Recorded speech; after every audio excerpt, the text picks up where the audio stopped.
On August 15, 1945, Japan announced its unconditional surrender. At that moment, the entire Chinese nation was boiling. World War II is finally over. After 8 cruel years, 35 million people were sacrificed, and China finally won. But has China really won? In February 1945, the heads of the United States, the Soviet Union, and Britain signed the Yalta Agreement on the Far East issue. The content related to China in this agreement is: 1. The status quo of the Mongolian People's Republic shall be maintained. 2. Dalian commercial port must be internationalized. 3. The Soviet Union's lease of Lushan port as a naval base must be restored. 4. The Middle East Railway and the South Manchuria Railway should be operated by companies jointly established by Jiangsu and China. In June 1945, the United States, the Soviet Union, and Britain notified China of the Yalta Agreement. This scene is too familiar. After Britain, France, Germany, and Italy signed the Munich Agreement, they notified the Czech Republic in this way. Why? Are we not the victors of World War II? Unfortunately, for the fact that China was the victor in World War II. The Americans ignored it, the British ignored it, the Soviets ignored it, and even our enemy in World War II, the Japanese, didn't bother. In the First World War, we were the victorious country, and the result of our victory was that Germany's rights and interests in Shandong were transferred to Japan. Then the May 4th movement broke out in China, opposing the Beiyang government. The slogan at that time was, "Fight for national power abroad, eliminate national thieves at home." In the Second World War, we were also a victorious country. The result of our victory was the transfer of Japan's rights and interests in the Northeast to the Soviet Union, plus the recognition of Mongolia's independence. In the end, we celebrated with the whole country, thanking the national government for leading China to become a world power. How ironic this is. What is a victorious nation?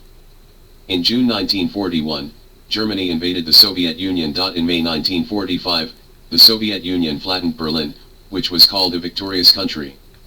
In December 1941, Japan attacked Pearl Harbor, and in August 1945, the United States dropped 2 atomic bombs on Japan. This is called a victorious country.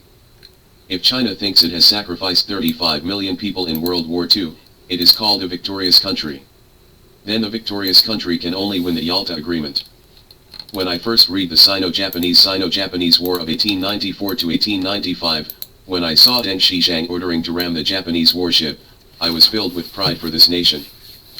Because only a great nation can produce such a hero. But when I read the Sino-Japanese War materials for the second time, my heart was full of humiliation. Behind Deng Xishan's heroic behavior is the fact that before the war, the Beiyang fleet was the largest and most advanced fleet in Asia. But the result of the war was that the entire Beiyang fleet was annihilated, and the losses of the Japanese were negligible. When I read the materials of the September 18th incident for the first time, when I saw Mazenjin raising the uprising flag to attack the Japanese, I was filled with pride for this land. For only a great land can produce such a hero.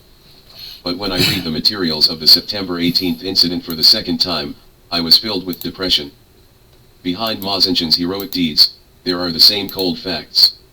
At that time in the Northeast, the Chinese army had 160,000 troops. The Japanese Kwantung army had only 20,000 people.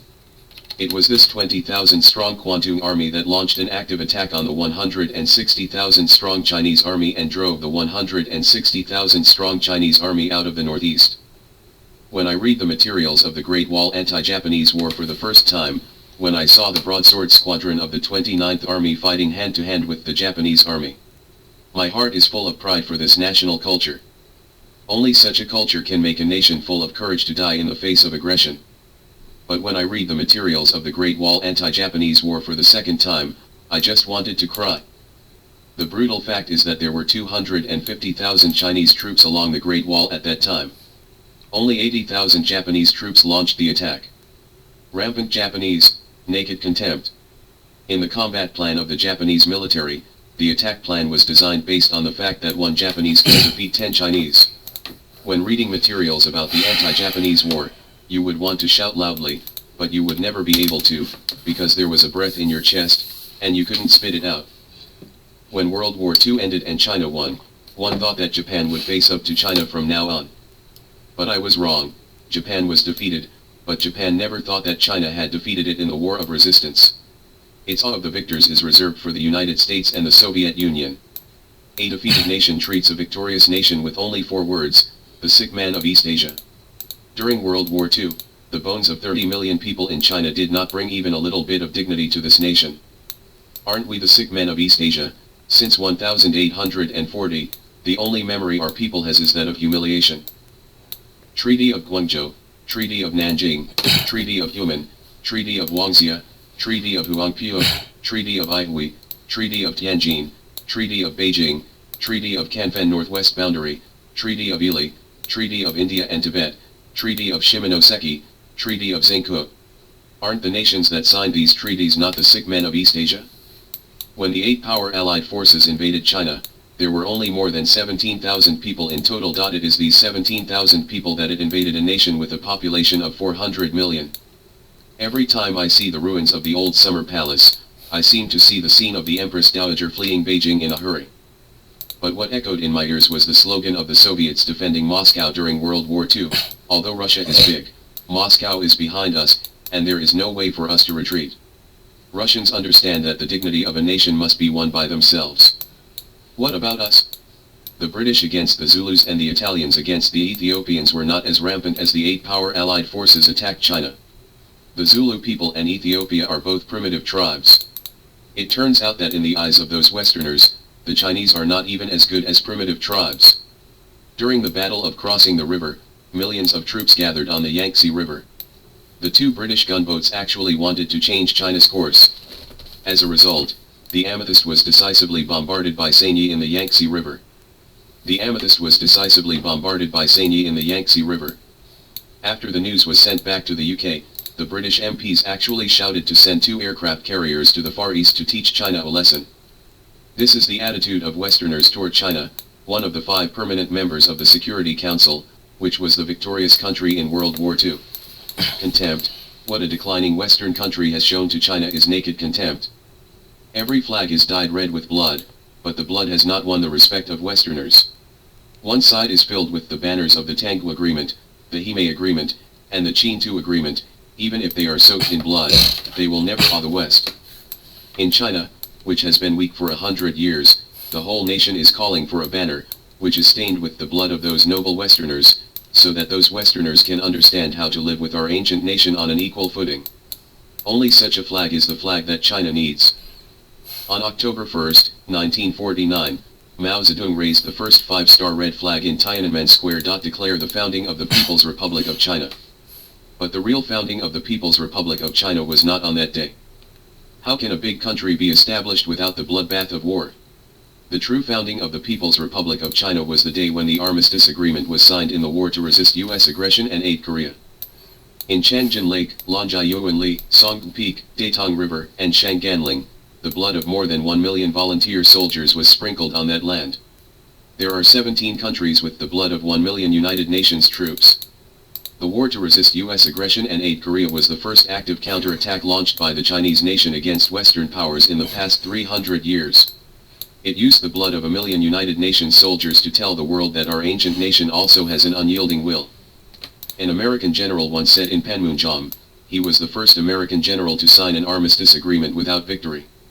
This was the first defeat in the 200 years since the founding of the United States. It was that war that made the world know New China for the first time. Since that war, no Western country has clamored to use 2 aircraft carriers to teach our nation a lesson. There will no longer be any military department to design such an offensive plan that one person can attack 10 Chinese. As for Japan, the defeated country in World War II, it was only after the war to resist U.S. aggression and aid Korea that it truly admitted spiritually that it was defeated by China. It was only after that war that Chinese soldiers could stand up and say, the era when a nation could be enslaved by setting up 2 cannons on the coast of China is gone forever. When I was in junior high school, there was a teacher who was Indonesian Chinese. He was born in Indonesia. After the war to resist U.S. aggression and aid Korea, he gave up his Indonesian nationality and returned to China. I asked him why he wanted to return home. He said to me, because after the war to resist U.S. aggression and aid Korea, he felt for the first time that he wanted to be a Chinese. A die-hard Kuomintang general was kicked out of mainland China in 1949. But he did not return to Taiwan, but settled in South Africa. There is a rule when taking a bus in South Africa that only white people can sit in the front. Every time this general got on the bus, he took the initiative to go to the back and sit with black people, but one day when he got on the car and walked back, the South African driver stopped him and said to him, "You are Chinese, please sit in front." He learned from this driver that the Chinese people's volunteers defeated the Americans. When he heard the news, he looked up to the sky and sighed. That is, during the war to resist US aggression and aid Korea, the Soviet Union returned to China the machinery and equipment dismantled in the Northeast at the end of World War II. China and the Soviet Union signed an agreement on Zhongchang Road, Lushankou and Dalian in 1950. In 1952 and 1954, the Soviet Union handed over the Zhongchanglu and Lushankou naval bases to the Chinese government respectively. That is, during the war to resist US aggression and aid Korea, in the silence of the United States and the acquiescence of the Soviet Union, China completely recovered Tibet and Xinjiang, and established China's current territory. It can be said that the dignity of Chinese people all over the world was created by Chairman Mao against all opinions, and it was brought back by the sacrifice of the Chinese People's Liberation Army. Of course, this includes Taiwan. Taiwanese who were born and raised here, what face do you have for independence? What have you done for the Chinese all over the world? If you haven't, please shut up. War to resist US aggression and aid Korea, collection, unreleased War to resist US aggression and aid Korea. The war to resist US aggression and aid Korea not only sang epic heroic songs, but also forged the great spirit of the war to resist US aggression and aid Korea, that is, the patriotism that puts the interests of the motherland and the people above all else, for the dignity of the motherland and the nation.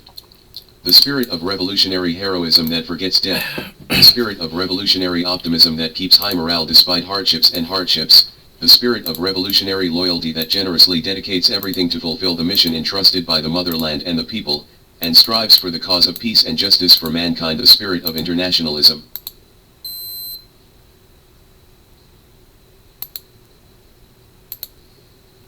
Not long ago, I interviewed an old engineer who participated in the technical research process of 2 bombs and 1 satellite. He said that China's technical strength at that time was far inferior to that of the Soviet Union and the United States in terms of the number of personnel and the level of technical equipment. However, China's time from the atomic bomb explosion to the breakthrough of hydrogen bomb technology is much shorter than that of the Soviet Union and the United States. He said that such a miracle was not achieved by accident.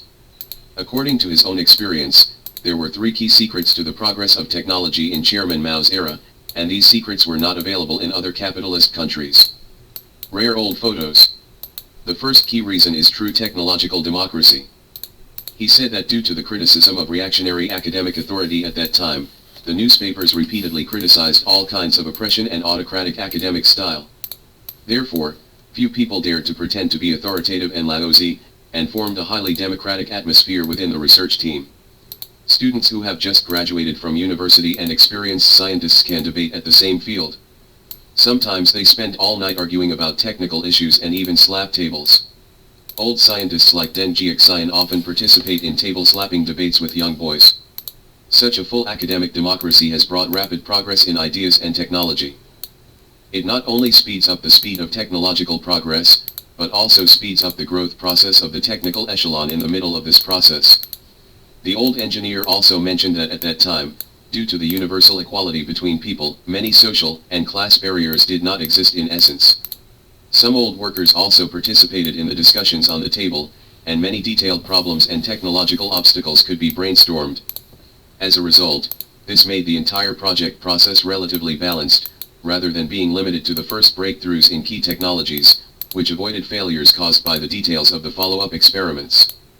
Therefore, many projects at that time were almost all successful at the first attempt, and all problems and hidden dangers were often in the middle of technological democracy. It has been fully released and valued, and there are many plans and designs in advance. The second very critical point is to completely break the concept of private technology.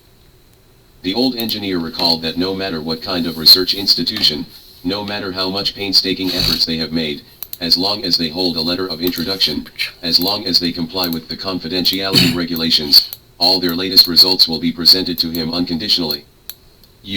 And without the slightest reservation. An old worker recalled that when the college students first entered the factory, they wanted to learn from them and be the apprentices of the old workers first. The old workers unreservedly teach the practical experience in practice to the college students, so that they can grow rapidly. In a market economy country, this is impossible. There is a saying that teach the apprentices and starve the masters to death, but this phenomenon will not happen under the socialist system. Everyone thinks that because the country is strong, the apprentices they train are all promising. Why? People don't care about personal gains and losses. On the one hand, it is Chairman Mao and the party's call, and on the other hand, it is unnecessary to do so for individuals, because under the socialist system, everyone is guaranteed, and the phenomenon of starving masters to death will not occur. This cannot be done in any country. If technological innovation is related to the potential interests of the market, of course it needs to be kept secret. Even if it is only related to evaluation of personal titles and academic status, the relevant personnel must have the need to hide their secrets. However, in China at the time, all private concepts were violated. Thoroughly criticized, many evaluation systems that help to strengthen private concepts are destroyed, so people can open up their income and make it public as never before. In this way, as long as any research institute or any researcher in the country has made a breakthrough in technology, other related personnel or projects no longer need to repeat the work, and they can share the latest technological achievements at no cost. Thoroughly abolishing the notion of private ownership makes a true national technical collaboration possible, and the limited technical power and funds can be saved and effectively utilized unprecedentedly, avoiding many possible wastes. The third reason is the high-sensitivity coordination mechanism that is almost like using the body to control the arm and the arm to control the finger.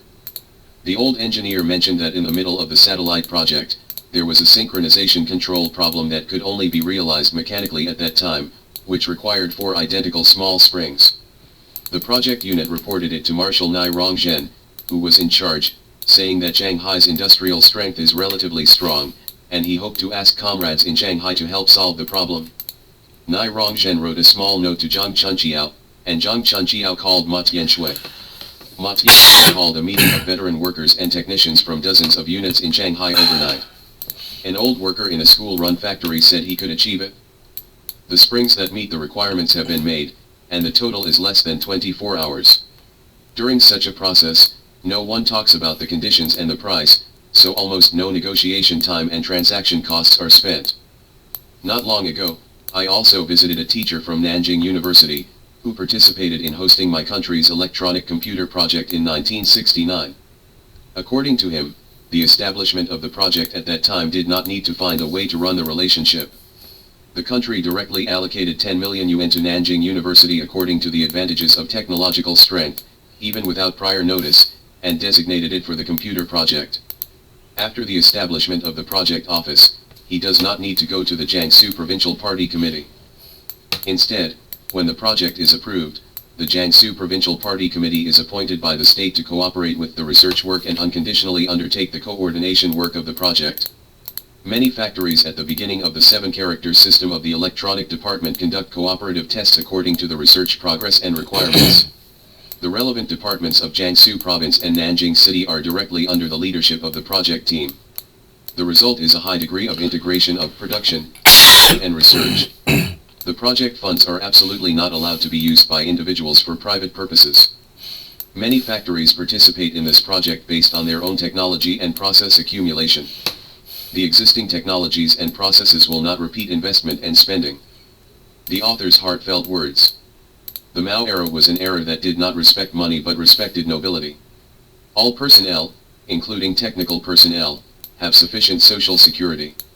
They don't have to worry about medical care, housing, education, pensions, employment and other issues, and can devote themselves to scientific and technological research and development. Why were people able to pursue nobleness at that time? Without basic material guarantees, this would not be possible. Some people say that using money to stimulate people to work hard will also promote the development of technology. I disagree with this point of view. For money and for the real development of technology is definitely different. People can see it now. I have used all my brains to make money, and do what I get for the money. The same is true for countries. It is extremely difficult to engage in scientific research work, and may not get economic benefits for a long time, so it is better to do those who come in quickly and have less technical requirements, which will lead to a large number of talents going to the fast flow and rich. Go in the direction of making money quickly. There are fewer and fewer people who really devote themselves to researching technology. Moreover, corruption in scientific research is also very serious now. A strict hierarchy has been formed between superiors and subordinates and between teachers and students. Superiors and teachers rely on privileges to monopolize scientific and technological achievements jointly developed by superiors and subordinates, teachers, and students. Confidence in research and development. The Mao Zedong era was an era of high spirits and unity. At that time, people had no selfishness and idealism, and they all worked hard for the country and for the early realization of communism. The Communist Party holds a very high position in people's minds. When Chairman Mao's Party Central Committee says a word, the people follow him. Because the people believe in Chairman Mao and the Party Central Committee. In Mao Zedong's era, China had no technical barriers, referring to domestic, but it was extremely confidential to foreign countries, individuals had no selfishness, and there were no money and interest groups. Foreign reactionary forces could not influence China's development path, and the philosophy of foreign slaves was criticized, affected less than Chinese. From ordinary workers to well-known scientists and scholars, there is no distinction between nobility and lower people. Whoever has the right opinion and the correct plan will be adopted. This has greatly mobilized everyone's subjective initiative, enabling the research and development of science and technology to obtain the best solutions and opinions from the shortest distance. At the same time, a good idea and the latest technology can be promoted and applied throughout the country in the shortest possible time. This results in the lowest cost and highest efficiency performance. Looking at the whole world, it is impossible to have a better system than this. Looking back, it is not surprising that China at that time was able to create so many and such great miracles. In the Mao Zedong era, from a poor and backward agricultural country before liberation, it has become the sixth largest industrial power in the world after less than 30 years of development. In terms of development, the party and the masses are in unison, the result of joint efforts to develop. It is the result of fully promoting the people's democracy and greatly mobilizing the enthusiasm of all people. In a word, it was obtained by the superiority of the scientific socialist system and the wise leadership of the Communist Party headed by Mao Zedong. These will be recorded in history, and no one can erase them.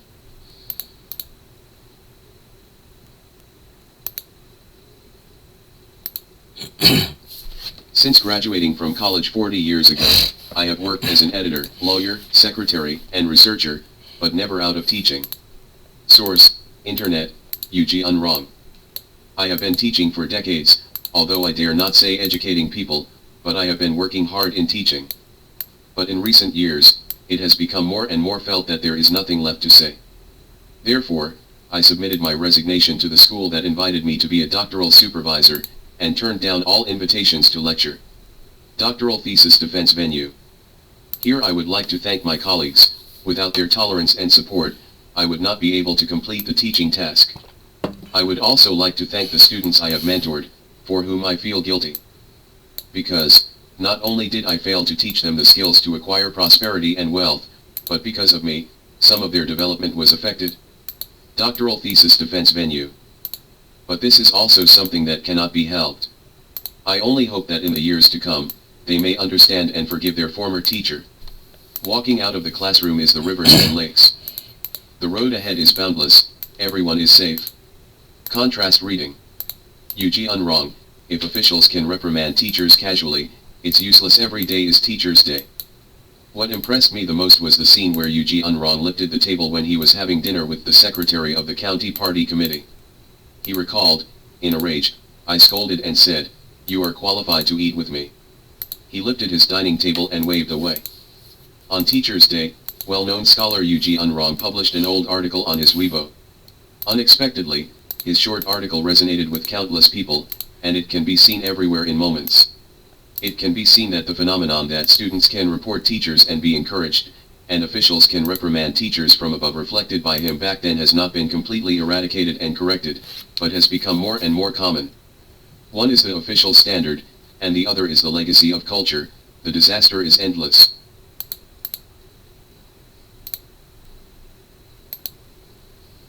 At 11 p.m. on June 4, 1991, Xinhua News Agency issued an announcement that shocked the people of the country. Xinhua News Agency, Beijing, June 4th, our reporter learned that Zhang Qing, the main criminal in the Lin Biao and Zhangqing counter-revolutionary group case, committed suicide in her residence in Beijing in the early morning of May 14, 1991 while she was released on medical parole. Zhang Qing committed suicide in 1981. In January, he was sentenced to death by a special court of the Supreme People's Court, with a 2-year suspension of execution and deprived of political rights for life.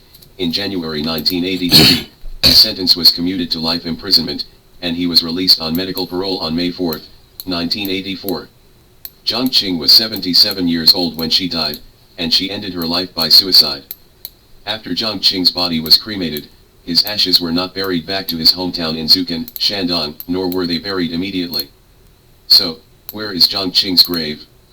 What exactly did Zhang Qing experience in the last stage of his life? At 3 p.m. on October 6, 1976, Zhang Yaosai, then Deputy Director of the General Office of the CPC Central Committee and head of the Central Security Corps, received a notice from Wang Dongxing, Deputy Director of the General Office of the CPC Central Committee and head of the Central Security Corps, asking him to come immediately office. To some extent, Wang Dongxing is Zhang Yaosai's immediate boss. When Zhang Yaosai rushed to Wang Dongxing's office, he found that Wu Jianhua, Deputy Director of the Security Bureau of the General Office of the Communist Party of China, was also there. Wang Dongxing directly issued an order to the two. The central government decided to smash the Gang of Four. Zhang Yaosai's task was to lead several soldiers to arrest Zhang Qing. At that time, she had moved from the Diaotai State Guest House to number 201 Zhongnanhai Wanzilang. Due to work, Zhang Yaosai is very familiar with Jiangqing's residence in Wanzilang, and sometimes goes there once or twice a day. Therefore, Zhang Yaosai decided to arrest Zhang Qing in an easy way. In the evening, Zhang Yaosai, dressed in casual clothes, led several soldiers to the Wanzi Gallery. He first found Zhang Qing's nurse Ma Xiaoxian. At that time, Ma Xiaoxian had already left work, was wearing slippers, and was washing clothes. Zhang Yaosai didn't say anything, just asked her to change a pair of shoes, and then asked her to follow Zhang Qing's residence. It was only later that Ma Xiaoxian realized that the reason why Zhang Yaosai called her along was to prevent Zhang Qing from fainting and other emergencies during the operation. On the way to Zhang Qing's residence, Zhang Yaosai came to Zhang Qing's residence without being blocked. He asked Zhang Qing's guard Zhou Jinming, "Are you there?" Obviously, Zhang Yaosai meant to ask whether Zhang Qing was in the house. Zhou Jinming replied, "Yes." So Zhang Yaosai asked Zhou Jinming to lead the way, and everyone entered the number 201 yard. After Zhang Yaosai entered the room, he found that Zhang Qing had just had dinner and was sitting on the sofa. In front of her was a small table with some documents and office stationery on it. A small blanket was covering her lap. Seeing Zhang Yaosai coming, Zhang Qing nodded to him, but did not stand up to greet him. However, when Zhang Qing saw several soldiers in military uniform standing behind Zhang Yaosai, and she had not received any notification from the guards, she seemed to realize that the situation was abnormal. So Zhang Qing loudly questioned Zhang Yaosai and others, "What are you going to do? Do you know where this is?" Zhang Yaosai did not answer. He walked up to Zhang Qing and stood still, announcing the central government's decision to Zhang Qing in a very serious tone.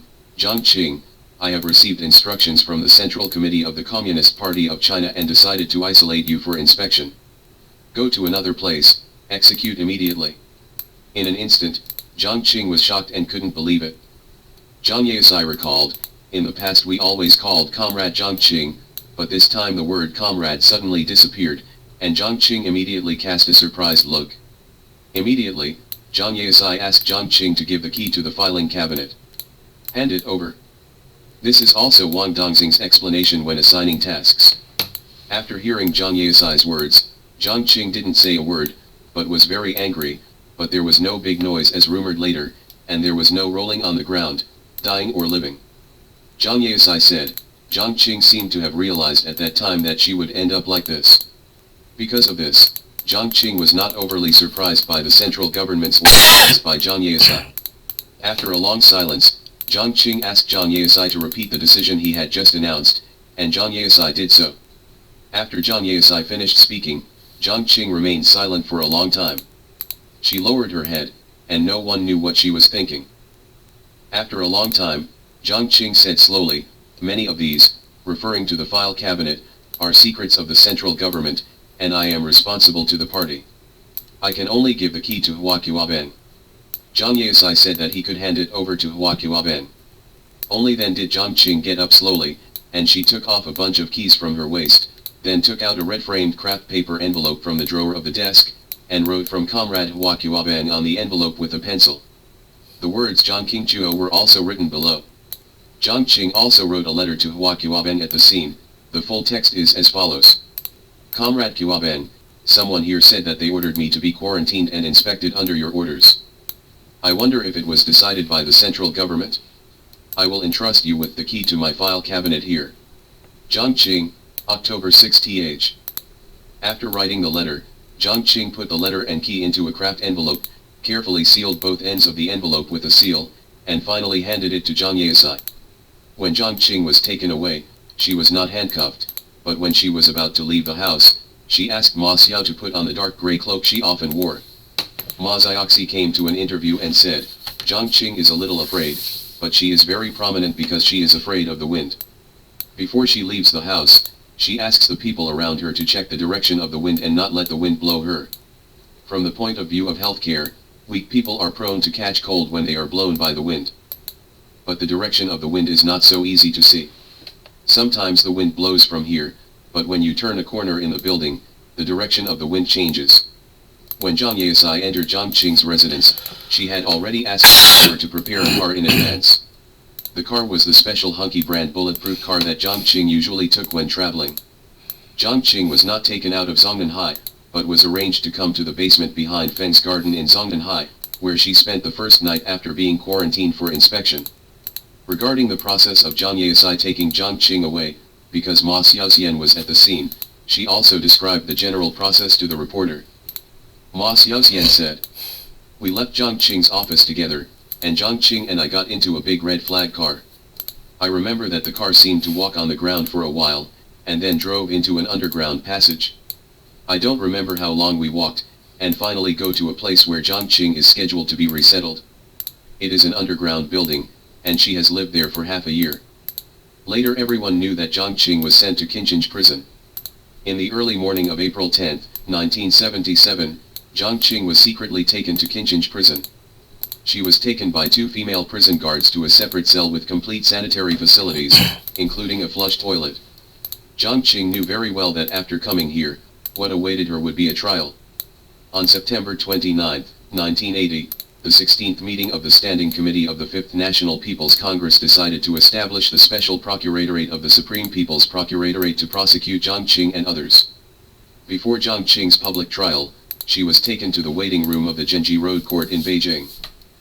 The room Jiang Qing lived in while awaiting trial contained a table, a chair, a bed, and a bathroom.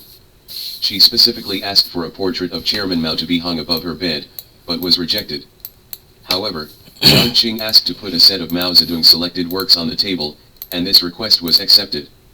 At 3 p.m. on November 20, 1980, the special court at number 1 Zhenji Road opened. Jiang Qing, who had not appeared in public for 4 years, stood on the dock with the support of two female bailiffs. From the photos released later, we found that Jiang Qing was wearing a pair of purple Xiaolang glasses, wearing a black padded jacket to appear in court, and a black vest with a patch on the collar of the padded jacket, with no expression on his face. At 9 a.m. on January 25, 1981, the court pronounced the verdict on Jiang Qing and others publicly, and the venue was packed. Jiang Qing was sentenced to death with a 2-year reprieve. After the trial, Jiang Qing was immediately sent back to Qinzheng prison. In January 1983, the Special Court of the Supreme People's Court held that Jiang Qing was sentenced to life imprisonment because Jiang Qing did not use extreme methods to resist reform in prison.